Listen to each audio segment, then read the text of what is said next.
Nairobi کے مضافاتی علاقے مگاڈی میں جہاں پر ارشد شریف کی ہلاکت ہوئی، میں وہاں کے مگاڈی پولیس اسٹیشن گئی کیونکہ پہلی FIR وہاں درج ہوئی تھی۔ پولیس افسران نے کہا کہ یہ معاملہ حساس ہے، اس لیے یہاں نائروبی میں کینین پولیس ہیڈ کوارٹرز کو بھیج دیا گیا ہے۔ معاملے کی شروعات سے ہی پولیس نے اپنے بیانات کئی بار بدلے۔ پہلے بیان میں یہ دعویٰ کیا گیا کہ پولیس افسران کو ایک لاپتہ گاڑی کی تلاش تھی اور ارشد شریف جس گاڑی میں بیٹھے ہوئے تھے اس گاڑی نے روڈ بلاکس پر ان کے احکامات کی خلاف ورزی کی، اس لیے ان پر 8 سے زیادہ گولیاں برسائی گئیں اور اسی واقعے میں ارشد ہلاک ہو گئے۔ پھر پولیس نے اپنا بیان بدلا اور یہ دعویٰ کیا کہ جس گاڑی میں ارشد شریف بیٹھے ہوئے تھے وہاں سے پہلے گولی چلی اور پھر پولیس نے جوابی کارروائی کی، اور پولیس کا دعویٰ ہے کہ اس کارروائی میں ایک پولیس افسر کے ہاتھ پر چوٹ بھی لگی ہے۔ پولیس کے بیانات پر سوالات اب بھی اٹھ رہے ہیں، یہ کہ وہ پولیس افسر جو زخمی ہوا وہ کہاں ہیں؟ پھر لینڈ کروزر کو مرسیڈیز اسپرنٹر سے کیسے مکس کیا جا سکتا ہے جبکہ وہ ایک ڈیلیوری وین ہے، اور لینڈ کروزر 4 پہیوں والی ایک ایسی گاڑی ہے جو کہ ڈیلیوری وین سے بہت مختلف ہے، اور پھر اگر گاڑی کو روکنا تھا تو ٹائرز پر گولی چلا کر کیوں نہیں روکا گیا، اور پھر FIR منظر عام پر کیوں نہیں آ رہی؟ یہی سوالات میں نے رکھے کینیا میں موجود ایک معتبر اخبار دی اسٹار کے مدیر ایلیوٹ کبی کے سامنے۔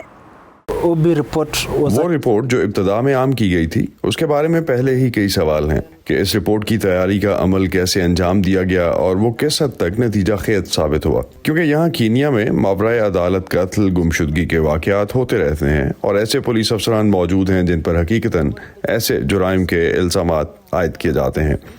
لیکن پولیس طاقتور ہے باوجود اس کے کہ پولیس پر کئی افراد کو لاپتہ کرنے کے الزامات ہیں۔ حال ہی میں ایک رپورٹ سامنے آئی جس میں ان پر کینیا کے 112 شہریوں کو غائب کرنے یا قتل کرنے کا الزام عائد کیا گیا تھا،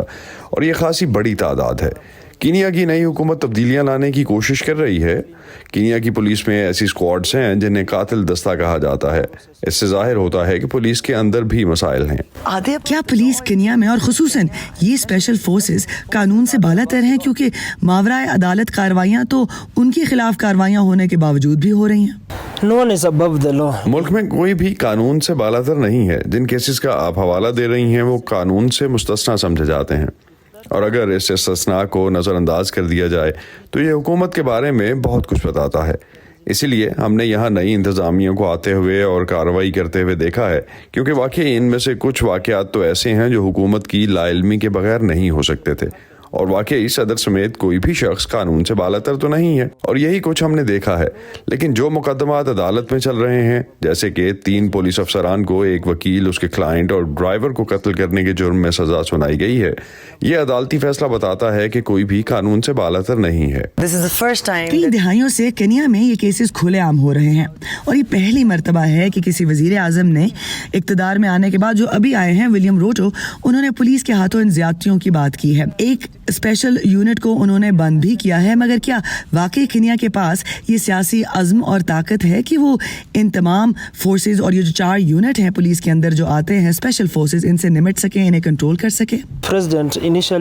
صدر نے آتے ہی کہا کہ یہ واقعات پھانسی یا اغوا یا گمشدگی کی طرح دکھائی دیتے ہیں جو ماضی میں حکومتی پالیسی کی ایک شکل تھی۔ نہیں، اس سے حکومت اور نئے صدر کے لب و لہجے میں تبدیلی کی عکاسی ہوتی ہے۔ میں یہ کہوں گا کہ اس سے تبدیلی کے لیے سیاسی عزم نظر آتا ہے، کیونکہ سیکیورٹی اداروں کے ہاتھوں ایسی ہلاکتیں ہوتی رہی ہیں۔ کیونکہ ہم جن لوگوں کے بارے میں سنتے ہیں کہ وہ اغوا ہو گئے ہیں، ان میں سے زیادہ تر کسی نہ کسی جرم، دہشت گردی یا ایسے دیگر معاملات میں مشتبہ تھے، لیکن یہ جرائم سے نمٹنے کا قانونی طریقہ نہیں ہے۔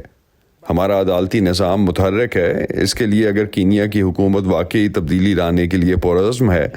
تو میں سمجھتا ہوں کہ اس قسم کی خیر سے گالی اور اس قسم کی اصلاحات کے ساتھ ہم بہتری کی امید کر سکتے ہیں کہ ایسے واقعات کو حقیقت میں روکنا ممکن ہو سکے۔ لیکن کینیا کی پولیس کو تو عادت ہو گئی ہے اس طاقت کی، اور وہ کیوں اپنی جواب دہی یا ان یونٹس کو بند کروانا چاہیں گے؟ یہ دلچسپ ہے کیونکہ تبدیلی آتی ہے مگر لوگ اسے پسند نہیں کرتے۔ پھر بھی اگر انسپیکٹر جنرل آف پولیس واقعی حکم دیتا ہے کہ ان میں سے کچھ چیزیں نہ کی جائیں تو مجھے لگتا ہے کہ اسے مانا جائے گا، لیکن میں آپ سے اتفاق کرتا ہوں کہ یہ آسان نہیں ہوگا، کیونکہ یہ ٹیمیں، یہ یونٹس ایک طویل عرصے سے موجود ہیں اور یقیناً وہ ایک دوسرے کو بچانے کی کوشش کریں گے۔